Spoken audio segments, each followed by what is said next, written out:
Kartik private company में sales manager था। उसके माता पिता, पत्नी मीरा, बहन राधा और 2 बच्चे हैं। एक दिन मीरा कहती है, कार्तिक, बच्चों के स्कूल में एनुअल फंक्शन के लिए 2000 जमा करने पड़ेंगे। अरे अभी कुछ दिन पहले ही तो 10,000 जमा किए थे ना। हाँ, वो तो फीस और प्रोजेक्ट के पैसे जमा किए थे। अभी तो अगले महीने एडमिशन फीस और किताबों के पैसे भी जमा करवाने पड़ेंगे। 40 से 50,000 का खर्चा है।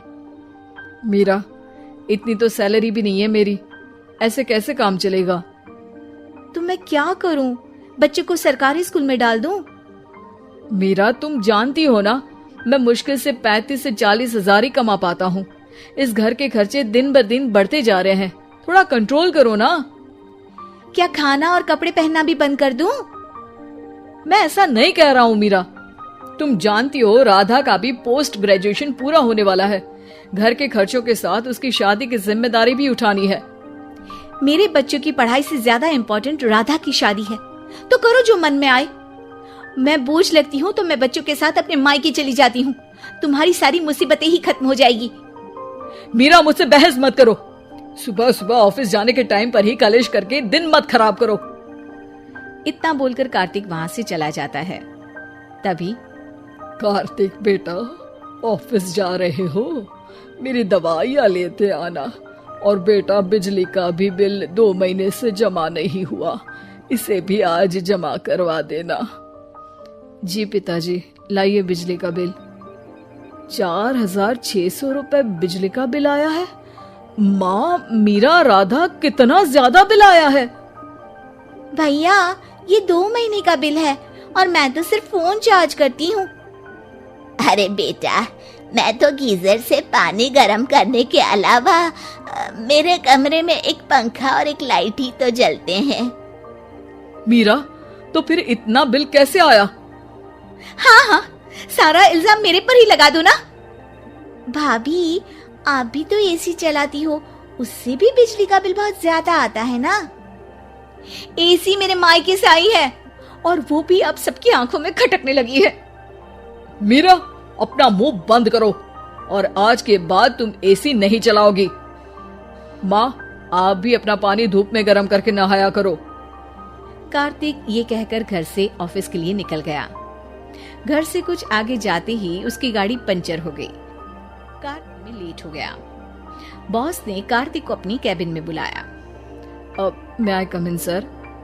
कम इन। बहुत लेट हो तुम। सॉरी सर, कुछ प्रॉब्लम्स की वजह से लेट हो गया। मुझे कुछ नहीं सुनना। तुम्हारा टारगेट कंप्लीट हुआ? नो सर, अभी बाकी है। क्यों? सर, मार्केट में बहुत रिसेशन चल रहा है, बिजनेस कहीं से मिल नहीं पा रहा। मैं अपनी तरफ से पूरी कोशिश कर रहा हूँ सर। मुझे तुम्हारी कोशिश नहीं चाहिए, मुझे बिजनेस चाहिए। अगर तुमसे नहीं हो पा रहा है तो तुम रिजाइन कर सकते हो। अब नहीं सर, मुझे इस नौकरी की बहुत जरूरत है। मैं अपनी फैमिली का सिंगल अर्निंग पर्सन हूँ। मेरी जॉब चली गई तो मेरी फैमिली प्रॉब्लम में आ जाएगी सर। इसका ख्याल तुम्हें रखना चाहिए। जाओ यहाँ से और बिना बिजनेस लाए मुझे तुम अपना मुंह मत दिखाना। कड़ी धूप में सारा दिन भटकता रहता है और थका हारा जब शाम को घर आया।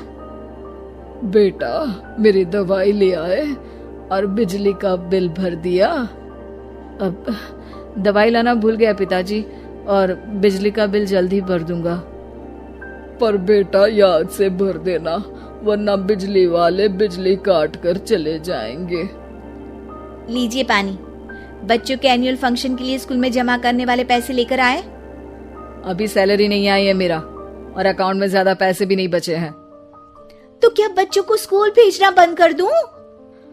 बच्चे अगर इस साल एनुअल फंक्शन नहीं अटेंड करेंगे तो कोई पहाड़ नहीं टूट पड़ेगा। और अब तुम मेरा दिमाग खाना बंद करो। अरे, आप मुझ पर क्यों चिल्ला रहे हैं? कार्तिक गुस्से में घर से बाहर चला जाता है। अब मीरा रोने लगती है। भाभी, आप रोइए मत, टेंशन लेने से कुछ नहीं होगा। पर राधा, घर के भी खर्चे हैं। कार्तिक के गुस्सा करने से घर के खर्चे नहीं पूरे होंगे।